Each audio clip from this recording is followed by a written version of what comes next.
Welcome to the Mason Duchatschek Show. And before we jump in, this episode is brought to you by workforcealchemy.com, helping leaders uncover hidden profit leaks inside their workforce. Anush Mnatsakanyan is the co-founder of Burnway, a marketing and growth agency focused on helping brands become more visible and competitive in today's AI-driven and video-first landscape.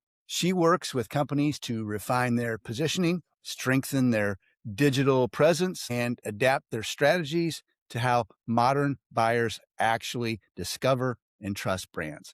Welcome to the show. Thank you so much for inviting me. It's a pleasure to be here. So why is video marketing and having a video presence so important to businesses now, maybe even more so than ever before?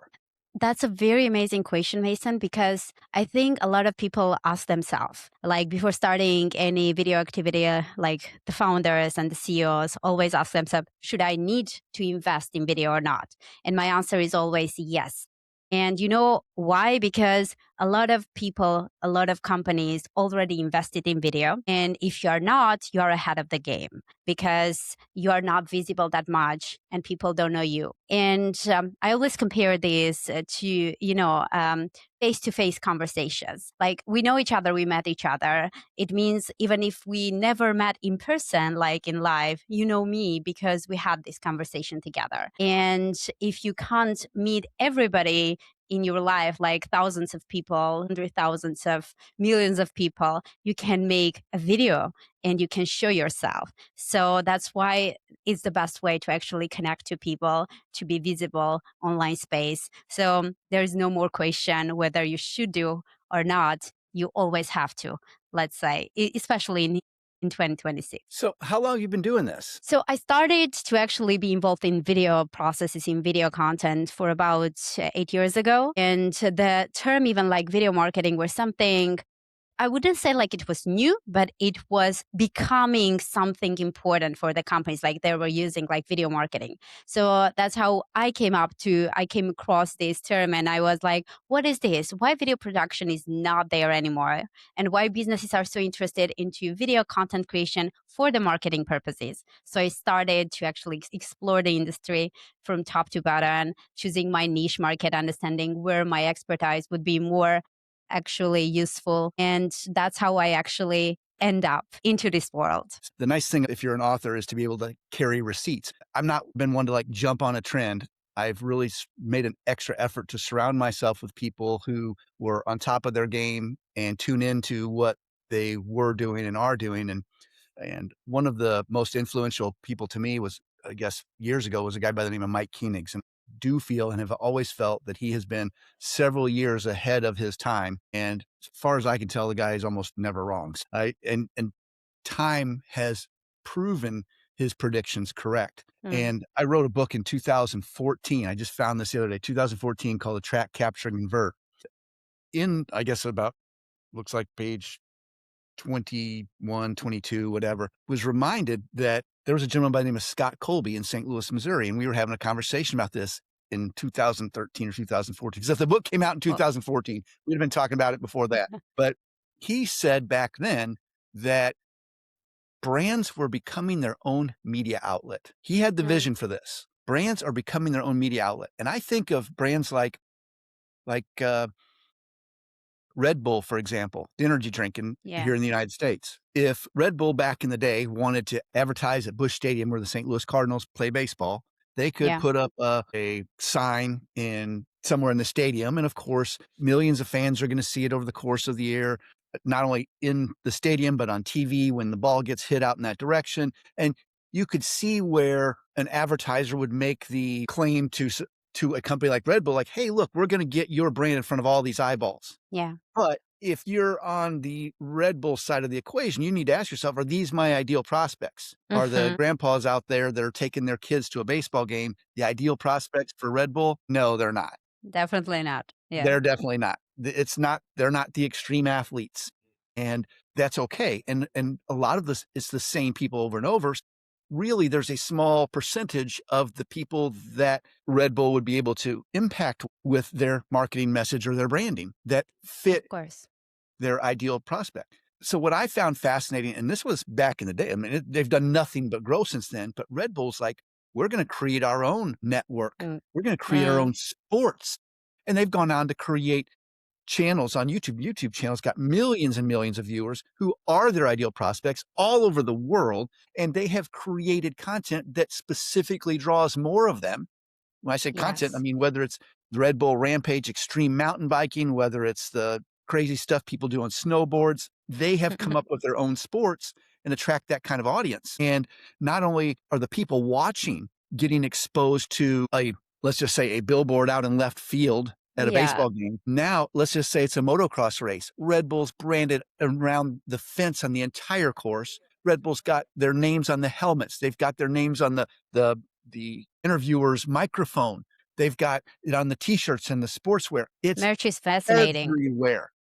Yeah. And they were visionaries. They saw this more than a decade ago. And there's that old saying that the best time to plant a tree is 100 years ago, and the next best time to plant a tree is today. I kind of feel the Yeah. same way about video marketing. I I, agree I, with I you. think the best time to do it would have been 10, 15 years ago. The next best time is today. So how, in your perspective, how have things changed over the last 10 years? And what are some of the trends that businesses should be paying attention to if they haven't had the little push that they needed to step outside of their comfort zone and say, hey, maybe this is something we need to do? What advice, guidance, suggestions, or opinions do you have to offer some of those people that might not have jumped on board yet? You explained it very like deeply and very well how they actually moved from one channel to another because they didn't see like Red Bull didn't see the results. And I think like if we compare like the video marketing now and what was it like 10 years ago, I think it was completely changed. Like even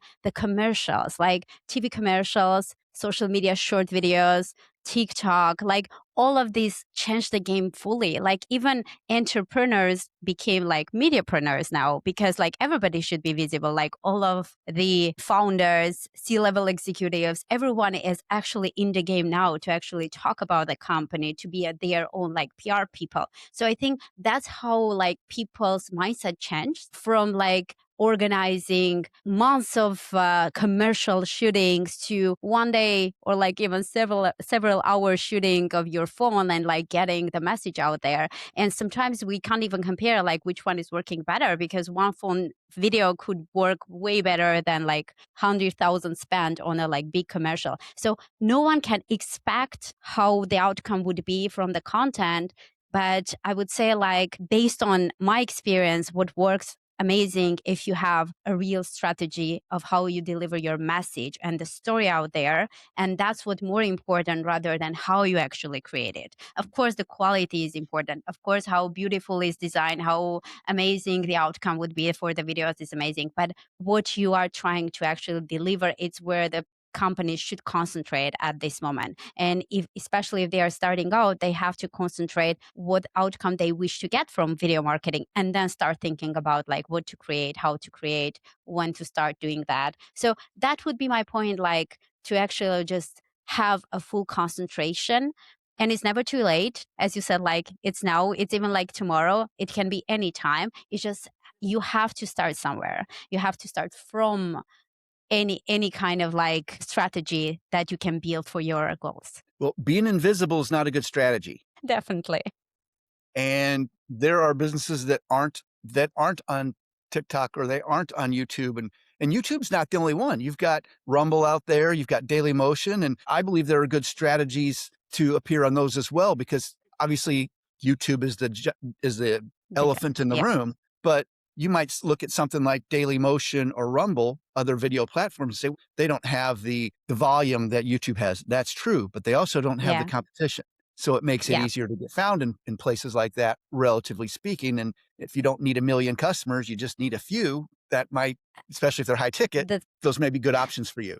I think it really depends on really where are your customers based. If they are on TikTok, of course, you don't have to like focus on other platforms, even like you do. If they are on LinkedIn, you don't have a video platform. You need just LinkedIn, like even photos, pictures, but also videos as well, like connected together. So I would maybe focus more on like to finding your audience, like the Red Bull one, like they knew that their customers are on YouTube. So that's why they went to YouTube. So here we are going to like discuss where are our customers and then think about like which kind of content to create. Because for each platform, of course, the content styles are different and the content strategy is different. So where my audience, there I will be more visible. That's where I need to be. I'm gonna push back a little bit. This is a longer play game, but what are your thoughts on what Red Bull did is they created their own audience. Instead of going and finding one, they created content, i.e. sports and competitions that weren't done before. I mean, they created their own versions of it and built their own audience. I mean, that's a little bit more long-term play, but Of course. one strategy might be going to where your ideal audience is, and the other might be creating content that will attract people who are in your ideal Yeah. audience, and they would be pretty captive if you are the only one providing that particular niche of content. Mm. What are your thoughts? I think that's really difficult game, but I agree with you. It's way better because that means like you are leading the game. You are not going after the clients, but you are bringing the clients to you. That's a really nice game, but you have to be really experienced to actually enter into that area because it's either like would be amazing, like you get the same results as Red Bull, or it will be not working for you because if you don't know how to play the game. So I think it really depends on like how powerful are you in this situation and like how are you maybe sure in your abilities to going after the second one. So I'm going to open myself up to criticism. Okay. But I think that this new media world of YouTube and Rumble and Daily Motion, and you can have videos that go out on LinkedIn, and you can have videos that go out. I mean, so it's not just I can only have videos for YouTube. I mean, you can make Of videos course. that can be used in all these different platforms, and you can build the content and descriptions around them suited for that, which I get. But never before have small businesses been in a position where they can compete with these Mm, multi-million dollar and billion-dollar enterprises. never. Yeah. But now they And are. they are. And it's and feel free to argue, but I think that these small companies can double instead of trying to be too polished or too perfect or too beautiful, can double down on their just normal everyday authentic versions of themselves. Like, hey, here's who we are, here's what we do, here's how we roll, and here's who we serve, and here's how we do it, so that people really know what they're getting when they interact with that business and they trust them. And look, I don't run a business with 20,000 employees. I do have a pretty good presence and I've worked long and hard to develop that. But I love being able to walk into a room of people I haven't met and have people say, Mason, Mm, it's good to see you again, mm-hmm. because they feel like they know me, even if Yeah. we've never met, because they have seen me on YouTube. They've seen me on LinkedIn or any of the other Facebook videos. They feel like they know me, and it's a cool feeling. But if you're a business owner and you're trying to market your services, or a sales manager or VP of sales and you're trying to promote it, recognize that this is an opportunity for you to take care of a lot of those things the right way as far as positioning. Because one of the big advantages I see to video marketing is how, if I'm the owner and I have in my mind what our product and service delivers and who they deliver it to and how it's done, how it's explained. A lot of companies try training their salespeople. And if they've got Mm, 20 salespeople, they're gonna have 20 different people telling 20 different stories, 20 different ways. And if you don't have a standard, it's very difficult to measure a deviation. So from a business owner or a sales manager's perspective, what's working, what isn't, when you don't know because there's not a consistent standard. Whereas with video marketing, you can put out a message related to one product or service yeah. with specific benefits, calls to action, and you can measure and identify what's working and what isn't working. And you can adjust and adapt. And guess what? Once you have a list of, hey, here's the answers to the 10 most common objections that prospects have before they buy from us, and here's the perfect explanation. And you know it's perfect What? because the data shows that it is, and it produces the highest conversion rates. You're not guessing. Quality control is a new thing now, and you don't have to worry about whether or not salespeople feel good that day or whether they're motivated, or like, it's just a matter of closing percentage times the number of selling opportunities. And if you get your message perfect on video or perfect enough, then theoretically you should maximize the closing percentage. Then it's just a Yeah. matter of the other side of that equation is what's the number of selling opportunities, and you can manage that directly through advertising or through Mhm. organic means. What are your thoughts on what I just shared?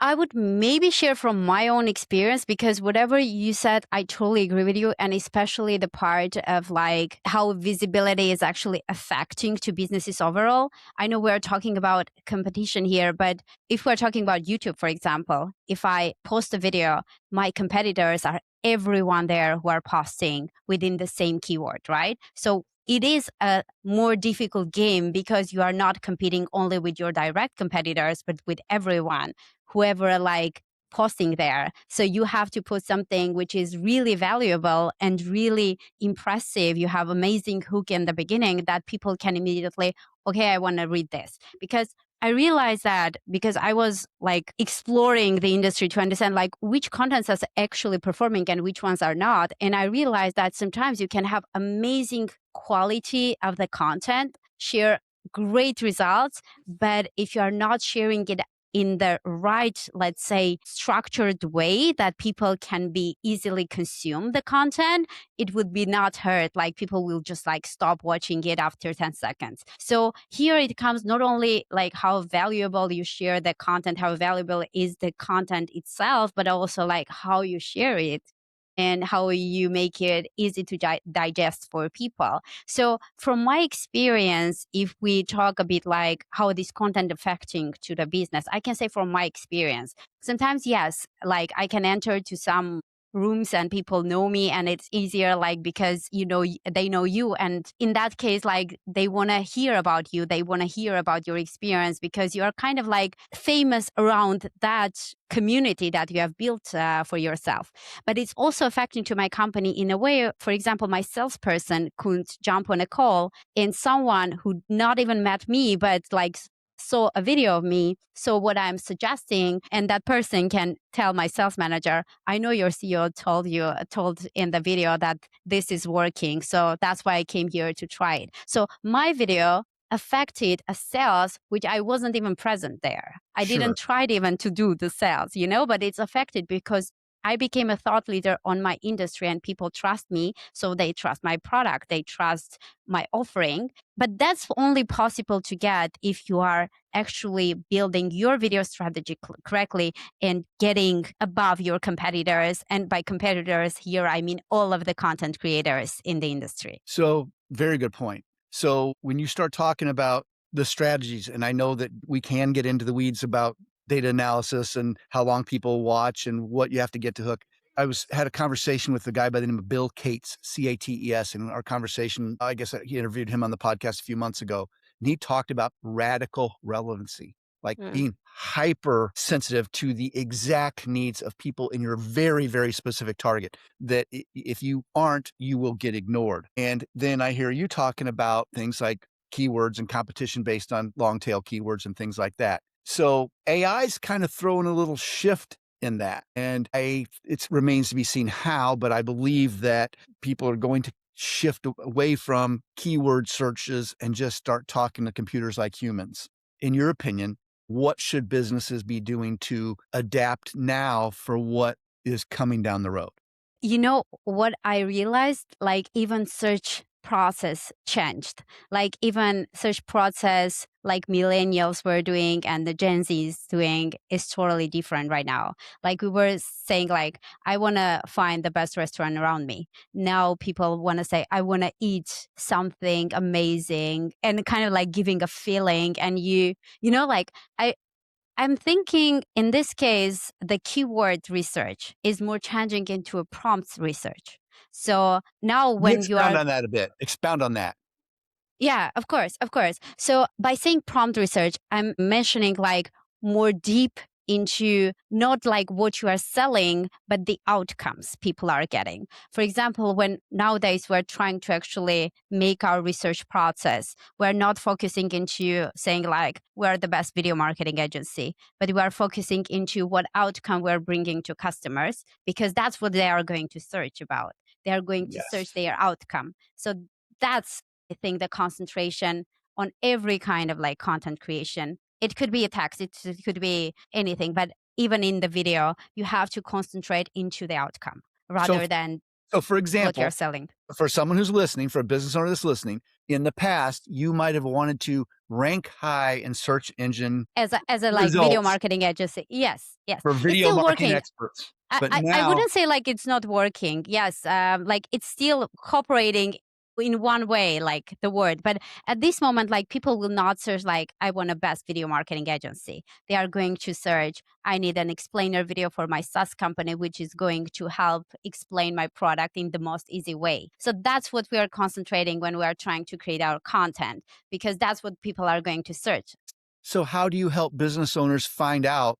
Because in the old days, it was pretty easy with there were tools out there you could use to find out how many people were searching for specific keyword phrases, how much competition there was for people among those searches, and how Yeah. strong the competition was. So you had an idea whether or not you could invest in the time and money that would be necessary to get found in organic search. I get that. Yeah.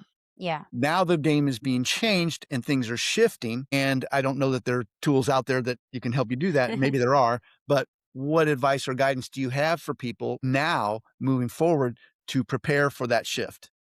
Mhm, mhm. In America, there's the great hockey player Wayne Gretzky.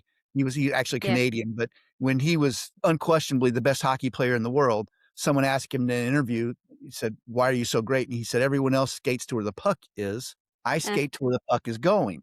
So in that same spirit, the puck is still to a large degree based on keyword research Yeah, yeah. that's shifting towards AI type stuff. So for those people who are listening and can follow my analogy about skating to where the puck is going, in this case, it's going to be AI type search. How are you advising people differently? I actually were exploring this for about 6 months already. And I talk like with different SEO specialists, geo specialists, because, everyone is also in the exploration process at this moment. No one can at this moment sit down and say, like, I know exactly how AI search works. But there are definitely a lot of tactics that people are exploring. And that's what we are also trying at Burnry. So the number one thing is actually PR authority. That's what AI is actually taking up the most. So it's not only about how video content is created and what we are putting as a prompt in it, but also like where we are actually being visible. Like if the websites that we are visible have their own authority, it's more likely the AI could actually choose my content to actually show. So authority is very, very important, but it's also a long game. Like no any website can be built and have authority very quickly. So you have to play a game or you have to actually have a good cooperation with the people who already have a authority and you can like kind of have, let's say, beneficial cooperation together into doing like brand mention or different kind of corporations. So I think in the AI processes, what people are more into concentrate is building more content. And I will tell you why, because if you have more content, the possibility to actually like one of those content is to be appear on search is way more possible rather than if we try to build like a perfect 2 3 articles and just sit down and wait like how the AI will actually pick my content. So more is good at this moment and to also try out different stuff and see which one is performing. Going into more PR campaign, building like brand mentions is amazing for AI search. In our case, the best actually was working is our YouTube videos. And because when we have when people actually the company is actually trying to book a call with us, we have a question, where did you found about us? Because we are always interested.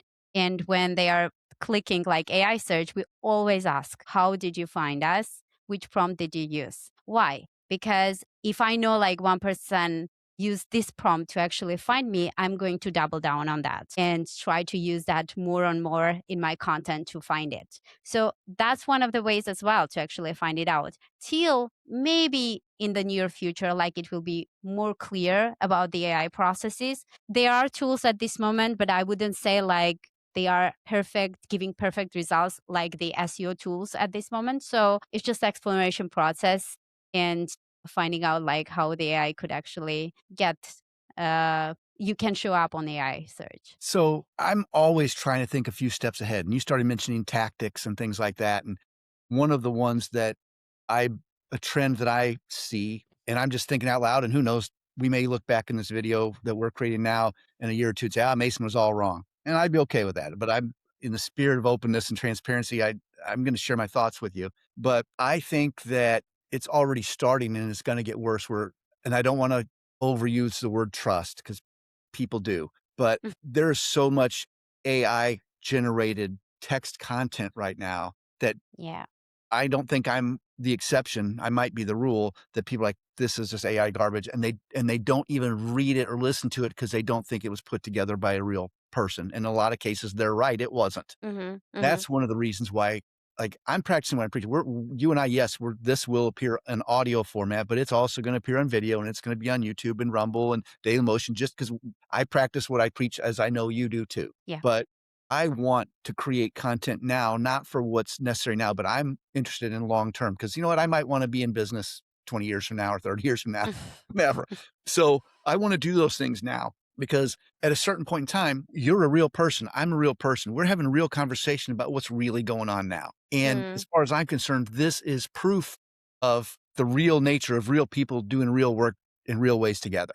And that's why I am such a fan of video. And I know the cloning and stuff, that's going to run its course. But I think Yeah. that people will gravitate towards real people making real content about real things. And will it be as we may not be able to make 200 videos like AI could do in 60 seconds or whatever, but because we don't, I think that we will attract and retain more of our ideal customers for the right reasons. But that's my take. What are your thoughts? So I do have two types of opinion in here. AI, I'm so happy actually that AI is here because like it cut it out like nearly half of my job. Like it is doing amazing job in helping me.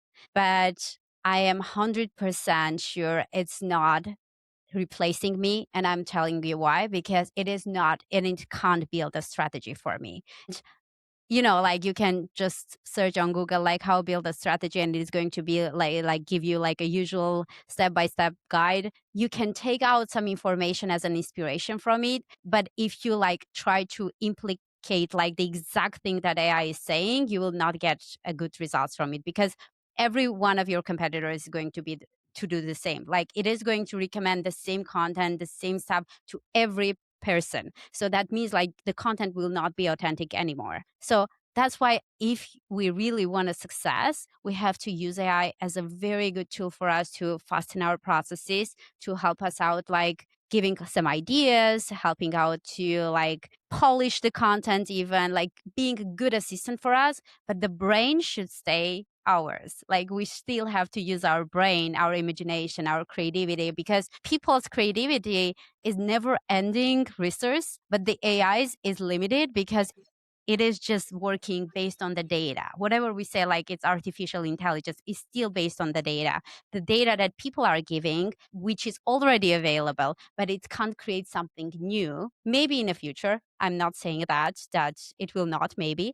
But at this moment, I think we still have to be the experts and we have to decide like what to polish. So that's why, I am getting sick of like seeing even like comments on LinkedIn all made by AI. You don't even know what to reply to those comments because like it's like it's obvious it's AI. And like this person even didn't read my content and they are commenting me. So I prefer to go to publish even like something that is not 100% perfect, but it's me. Same here. And then yeah, right? Because, and I trust more people because of that. If I see this content is authentic, this is the person whom I know, like, because when I meet this person in person, like we're talking together, AI can't do this conversation that we're discussing right now. So that's why I love podcasts, by the way, because it's the best content to actually showcase who you are if we compare like to any other types of videos, because the other ones is like you're prepared, like Right? everything could be like in the content but not in the podcast. Correct. So I think we have to just focus in this AI content world into authentic content because the hype will pass and very very soon, like it was passed with every kind of like famous stuff during the year. But whoever just continues to create the real content showcasing their real experience, their real behind the scenes, they are going to stay forever. So I agree, in 20 years, whoever is in this game, they will stay still. So, for executives who are hesitant to create video content, what's the biggest misconception that you think's holding them back? I think people just afraid to hear like feedback from other people about what they create. Like I think that's the biggest thing that I've like kind of felt when I'm talking to people why you are not creating, because people could be introverts, right? They could Sure. not love camera. It's okay. It's okay.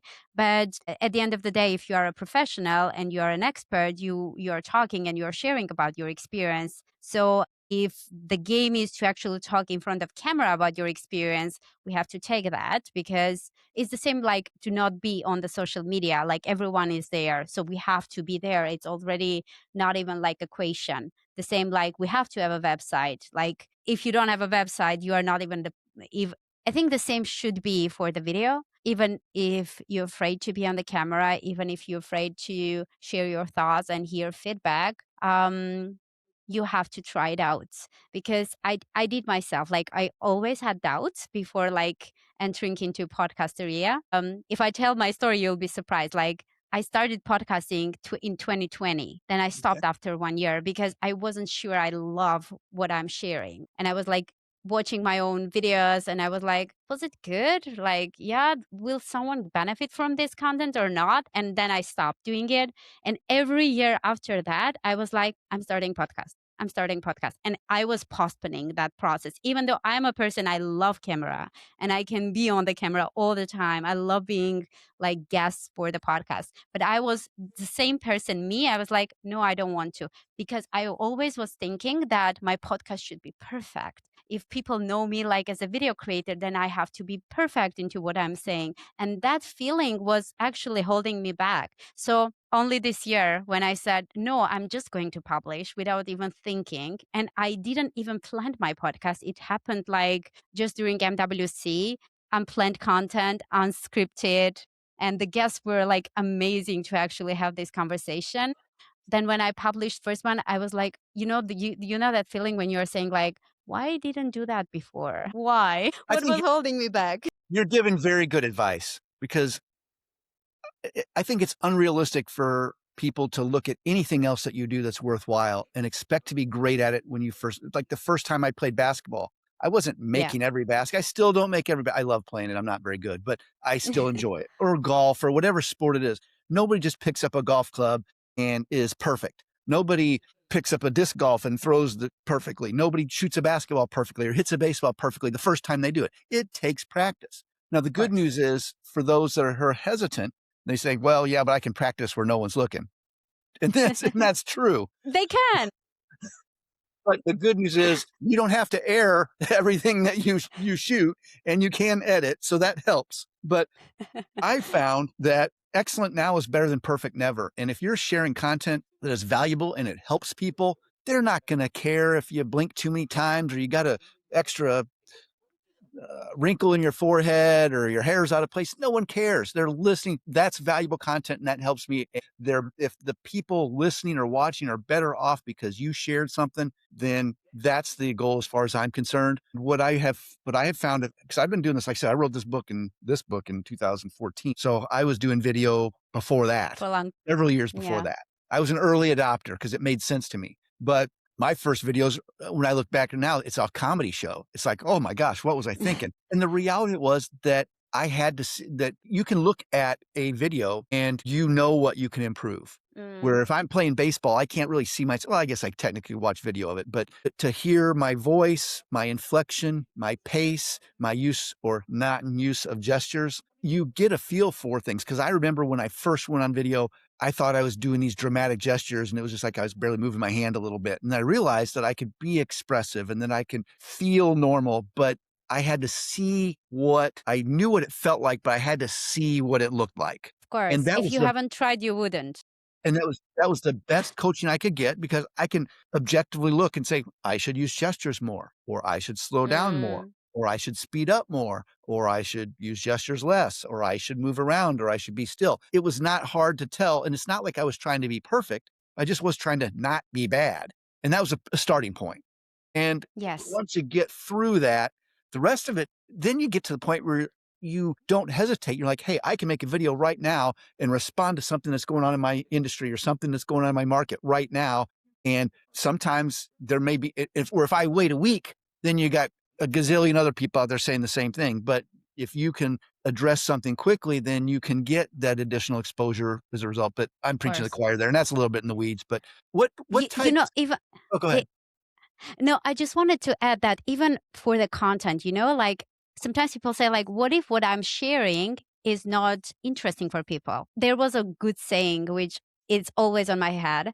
Like they said, like if you are building a company, there is always a customer for you. There is always someone will buy from you. The same for the content. Someone definitely will be in your situation and will be interested to actually hear your experience. I always felt that like there's no content out there that no one is interested. Definitely. You just have to find your audience. I'm gonna piggyback on what you're saying because there are times when I have created content where I was like, well, I don't really know if that was that valuable. It seems like common sense, and it might be to me with my life experience, but it might not be to someone else. And I have to remind myself that the marketplace isn't me. There are different people. One story I wrote about in one of my other books was there was a country and western music station, radio station in my old hometown, and I'm Hmm. friends with the general manager of that station, and I was talking to him about the people that listen to him. I said, like, I told him, it's like, "I would never advertise on your station." He's like, "Well, why not?" He's like, "'Cause I lived in this town forever, and I never listened to it." And he's like, Uh, "Well, that's okay, because tens of thousands of other people do that of course. have money to spend in this market that come through here every day." And he was right. And it was an eye opener and reminder to me that I am not my market, that I Yeah. need to, and my job is to share what I do and share what I know with people who need it At and that moment. Yeah. let them Yeah. decide. And so Yeah. once that little reminder hit me, I was much more comfortable Hmm. about not being super picky. Oh, I'm not going to edit this out or I'm not going to edit that. I don't mind being imperfect because some I people agree. I just want to relate to No people. one is perfect. So in your opinion, what types of video content actually drive business results, not just views or engagement? Because a lot of people get these vanity metrics like, oh, I got so many views. Like I know there are Hmm. podcasts that get way more views than this, but in my niche of business owners, executives, and aspiring business owners and executives, it's a very tight but very loyal group. So I would much rather have 5,000 downloads of business CEOs and 50,000 random Yeah, people. viewers. For me, the metric is never the view. It is good, of course, to have like good views, of course, like reaching out more people. But my biggest metric is actually the feedback that I'm getting. If I'm getting a good feedback that, okay, I listened this content and it helped me in somewhere. Now I can do this because of it. I think that's the most valuable thing that you can hear for your content to actually continue and be motivated to continue bringing the results to people. For me, that would be it as the first place, the feedback. And the second is of course like the sales. Because for example, if I'm posting on LinkedIn, I'm always checking like how many people clicked on my link because that's what most important for me. Like if it's 10 people out of thousands of views, I'm happy because I know that 10 people were somehow more interested into this content and I brought them into closest communication with me. So that's for me, that's my metrics. But I think for different people, the metrics could be different. If you're trying to do brand awareness, of course, the views are more important. Of course, reaching out more people is important. So I will put in front of me, first of all, the goal that I'm trying to set up, and then I will build the video types and strategy and metrics based on it, because video types could be changed based on our goals. Definitely, like if we're talking about podcasts, I think the number one thing that podcasts are bringing connections. We are building community because we're talking right now. Our communities are going to be connected for this pause together. This is the amazing stuff that podcasts can do that no any like type of content can actually create. But besides that, like if I'm trying to just sell my product, I will go into sales videos, into explainer videos, into demo videos. If I'm trying to actually make my clients to trust me, I would go into testimonial videos. So the video type that can definitely change, but the goal will say whichever you are trying to actually achieve here. That's a very good point. That's a very good point. So, what's your framework for turning one piece of video content into a broader content engine? Actually, that's the base of what we do at this moment at the company, because I always say like one video is nothing at this moment. Like if you are trying to just create one video, just try it out. Like it will definitely not bring you results, because nowadays more consistency is what actually helping the companies to actually appear and be visible. So what I am usually doing is I'm creating one piece of content and then repurposing the same content for different channels if we are trying to actually achieve different content. For example, even like for podcasts, like you can create one for YouTube and then have a shorter one for Instagram, TikTok, LinkedIn, other channels. Like you can multi-use the same content by using like different parts of it for different channels. And for each channel, like considering which one will perform better and the content type also. For example, on LinkedIn, my content would be more simple, based on the content, based on the like information. On Instagram, I would go into more like hook, interesting, dynamic, upbeat music, something that people would be interested to watch, because in the scrolling process, they are just having fun. So I would choose and purpose based on the channel, definitely, first of all, and as much as possible. If you're creating long content for YouTube, you can multi-use it like several times, several months, even like the same content. That's very valuable advice. And I'm going to admit to a mistake that I made so that those people watching and listening don't have to learn the same lesson that I learned the hard way. I've always been a fan of long form content because I felt that I want to be able to deliver as much value and expertise as I possibly can to help as many people. And sometimes you just can't explain a lot of stuff in 30 seconds. And when reels and shorts came out, I dismissed them. I was very dismissive, and I was wrong. And here's why I was wrong. I grew up in the 80s, and we went to the malls on a regular basis. That's what we did. And I can remember being in the food court with all of these choices of places to eat. And they all looked and smelled good, but I didn't know which one I wanted. And then Mm. someone would come up to me with a little sample of teriyaki chicken on a toothpick and say, "Hey, or try this." And the next thing you know, this is delicious. I loved it. And I've got a plate of teriyaki chicken and rice with that I'm happy about because I sampled it. And what I Wonderful found is example. those videos, short videos, if you can give somebody a taste of what's in the long form and say, "Hey, if this idea was helpful to you or this strategy was practical for you, you ought to check out the whole thing." And what I'm finding is that works. And if I hadn't done what you just suggested and repurposed in this case, the whole podcast into shorter bursts that introduce people who have the attention span and willing to listen to 30 seconds. And if you can deliver value, okay, I'll listen to more. I would like more then, but I would not have discovered that if I hadn't been willing to do what you said, which is repurpose smaller versions of the longer content in bite-sized chunks. And that was a lesson that I learned the hard way. And I hope anybody listening realizes there is a reason for those things. And it's not just to appeal to teenagers and kids with short attention spans. A lot of us adults don't have very long attention spans either. So I agree. I really appreciate everything that you shared with us. If there was just one piece of advice that you could give to anybody listening or watching today, what would it be? As we talked about a lot about the starting out and like being afraid, I would just say, I always say this. If you have in mind to create at least one piece of content, go and do it right now and post it and then think about it. Like if you stop thinking, you'll definitely do it. So, and then you will be surprised as I was. So, definitely never stop if you have that dream to actually being a thought leader, being a presenter, being visible on social media, on different platforms. Never stop dreaming that and just post. And during the time, actually, you'll get better at what you do, definitely. I loved your take on the feedback because having grown up in old school sales, I can remember reading people's faces. And based on Mm. when you tell a story or you give an example, you can tell if that fell flat or confused them, or whether or not it connected with them and resonated to the point that it moved your relationship further or it didn't. But I could see in real time with real people, how they reacted. And then after a while, you learn how to present things. I think now those and if someone's a professional speaker, they learn to read an audience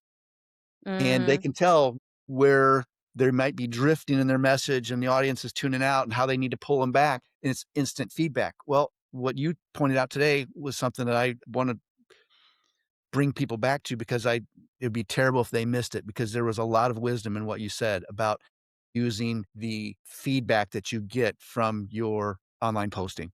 That's Yes, to me, that's huge. But you can't get that feedback if you don't have the content of going out. course. Just Of like I course. wouldn't get that feedback if I'm not talking to a live prospect or I'm not talking to a live audience. So I really appreciate you sharing that. If people want to know more about you, your company, the work you do, what are the best ways for them to connect with you? Oh, we're nearly visible everywhere at all the major platforms. We have presence on YouTube from company page from Burnwe and like posting 2 times a week, once my podcast and the second time every example of the videos to get inspired to give inspiration to people.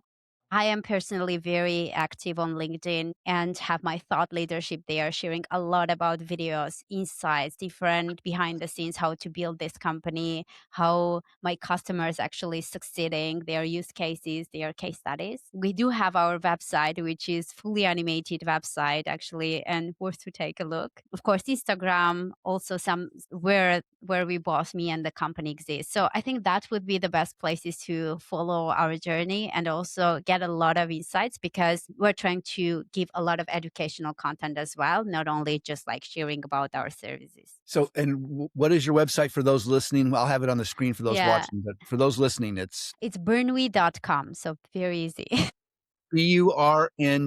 And BURNWE.com. WE, yes. Wonderful.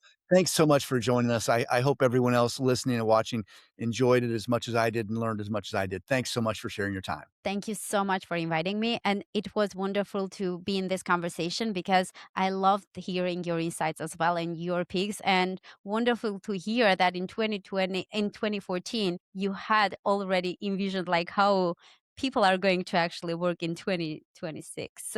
I credit the mentors and the people that I had around me for opening my eyes to it, and I was and continue to be a willing student. That's amazing too. I learned from you today. Thank you so much for sharing. Thank you. Thank you too.